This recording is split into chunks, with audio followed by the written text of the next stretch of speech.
Les intégrales impropres est un concept qui, à première vue, semble intimidant, mais qui s'apprivoise plus facilement que vous pensez. Les intégrales impropres peuvent être séparées en deux sous-catégories, qui comprennent soit une borne allant à l'infini, soit une discontinuité sur ou entre les bornes de l'intervalle. Je suis consciente que dit comme ça dans les airs, ça semble abstrait, mais n'ayez crainte, nous allons les regarder une par une. Pour commencer, on va aborder les intégrales impropres avec au moins une borne d'intégrale infinie. Ce sont les trois premières intégrales de votre aide-mémoire de la page 17 qu'on retrouve sous la règle de L'Hopital. Donc on peut avoir un infini sur une des bornes, que ce soit sur la borne inférieure ou supérieure, comme on peut avoir un infini sur chacune des bornes. Donc pour celle-ci, on va remplacer l'infini par la lettre B, qu'on va pouvoir tendre par l'infini. Remarquez qu'ils ont pris la lettre B, mais j'aurais très bien pu prendre une autre lettre. Dans les exercices que je vais faire avec vous dans cette vidéo, je vais utiliser les mêmes que votre aide-mémoire pour que ce soit le plus clair possible. Pour celle en dessous, c'est la borne inférieure qui contient l'infini. Donc on va pouvoir la remplacer par une lettre, soit la lettre A dans ce cas-ci, et la tendre vers moins l'infini. Si le résultat d'une de ces deux limites donne une valeur réelle, on dit qu'elle est convergente ou qu'elle converge vers la valeur obtenue. Sinon, si le résultat est dans le style infini, moins infini ou n'existe pas, on dit qu'elle est divergente. Donc ici, j'ai un exercice pour vous aider à bien saisir la façon de résoudre l'intégrale. Le but des exercices que je vais vous présenter n'est pas de comprendre à faire l'intégrale, mais bien à traiter la discontinuité. Je vous invite à peser sur pause et de tenter l'exercice avant d'entendre la façon de procéder.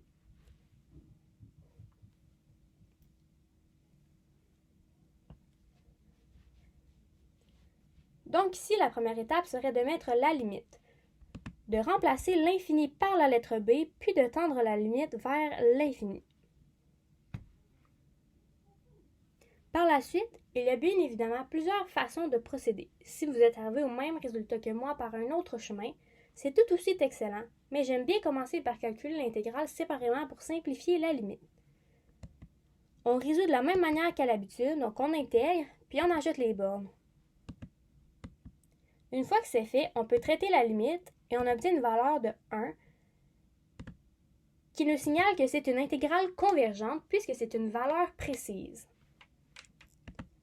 Lorsque les deux bornes vont à l'infini, on va séparer l'intégrale en deux parties. Pour remplacer une des deux bornes, on peut utiliser n'importe quelle valeur qui se situe dans l'intervalle infini moins infini. Souvent, c'est le 0 qui va être utilisé.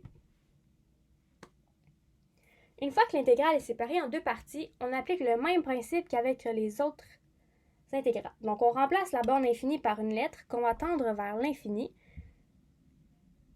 Et on remplace l'autre borne moins infinie qu'on va tendre vers moins l'infini. Donc, faites bien attention, c'est bien important de ne pas prendre la même lettre, car mathématiquement, on ne peut pas dire que les deux valeurs sont identiques. Si vous obtenez une valeur réelle avec chacune des limites, on peut dire qu'elles convergent. Si uniquement une seule des deux donne un nombre réel, on va dire qu'elles divergent. Et si les deux limites ne donnent pas de nombre réel, il va de soi qu'elles divergent aussi. Voici un exemple pour la troisième intégrale de votre aide-mémoire. Encore une fois, je vous invite à peser sur pause pour essayer l'exercice.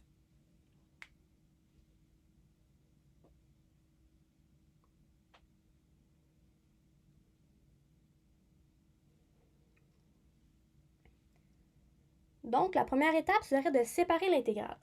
Pour ma part, j'ai utilisé la valeur de 0 comme borne intermédiaire. Puis on ajoute une limite devant chacune des intégrales que l'on va pouvoir tendre vers l'infini. Je le rappelle, prenez soin de ne pas prendre la même lettre, puis on résout comme à l'habitude. Donc on fait un changement de variable, on sort les constantes, on intègre, puis on remplace les bornes. Une fois que l'intégrale est terminée,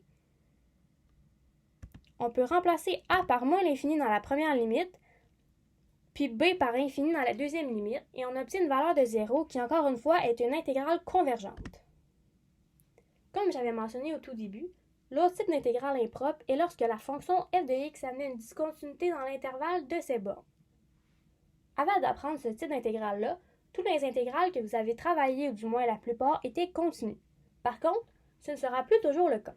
La première chose que vous allez devoir vous demander à présent, c'est est-ce que la fonction a une discontinuité dans l'intervalle AB? Si c'est le cas, il va falloir s'ajuster. Les trois dernières intégrales de votre aide-mémoire de la page 17 représente les trois cas possibles. Soit que la discontinuité est directement sur une des bornes, ou soit qu'elle se situe entre les deux. Si la discontinuité est sur la borne inférieure, donc en A, on va encore une fois remplacer la lettre par une autre qu'on va pouvoir tendre vers A+, soit donc juste avant la discontinuité. Même chose si la discontinuité est sur la borne supérieure. Donc on remplace la lettre B par une autre lettre, soit T dans ce cas-ci, puis on va pouvoir le tendre vers B-, soit juste avant la valeur de B. On agit de cette façon car dans les deux cas, la discontinuité agit comme une asymptote dans la fonction. Voici un autre exercice pour les gens parmi vous qui sont plus pratiques et visuels. Ne vous gênez pas à mettre la vidéo sur pause et à mettre vos connaissances à l'épreuve.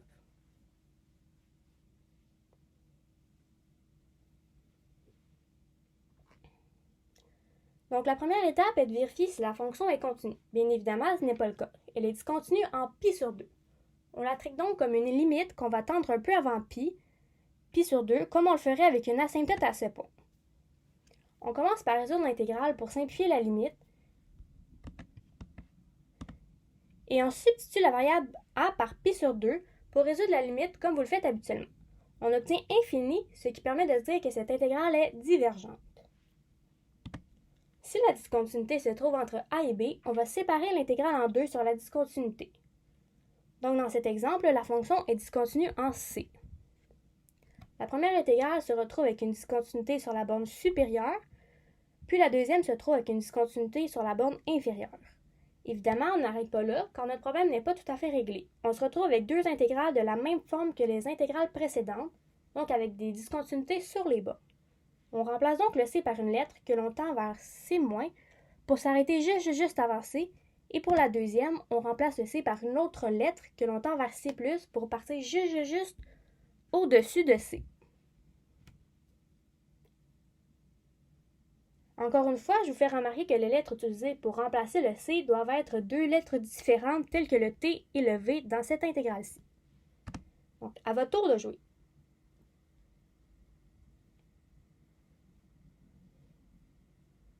Donc, en premier lieu, on repère la discontinuité, soit 1, qui donnerait une division par 0, puis on sépare l'intégrale de sorte que le 1 devienne la borne supérieure de la première intégrale et la borne inférieure de la deuxième intégrale. Pour se faciliter la tâche, on peut traiter les deux intégrales séparément. On ajoute une limite qui tend vers 1- pour obtenir la valeur juste avant 1, puis on traite l'intégrale à l'intérieur de la limite. Donc, on peut remplacer la variable b par 1, et on obtient moins 5/4 qu'on peut ajouter à l'intégrale de départ. Par la suite, on réduit la deuxième intégrale de la même façon. Toutefois, on ajoute cette fois-ci une limite qui tend vers 1+ pour avoir la valeur juste en haut de 1, puis on traite l'intégrale à l'intérieur de la limite. Donc, on remplace la variable par 1 et on obtient la valeur de 20 qu'on peut aussi ajouter à l'intégrale de départ. En additionnant les deux valeurs, on obtient 75/4, soit la réponse finale de cette intégrale.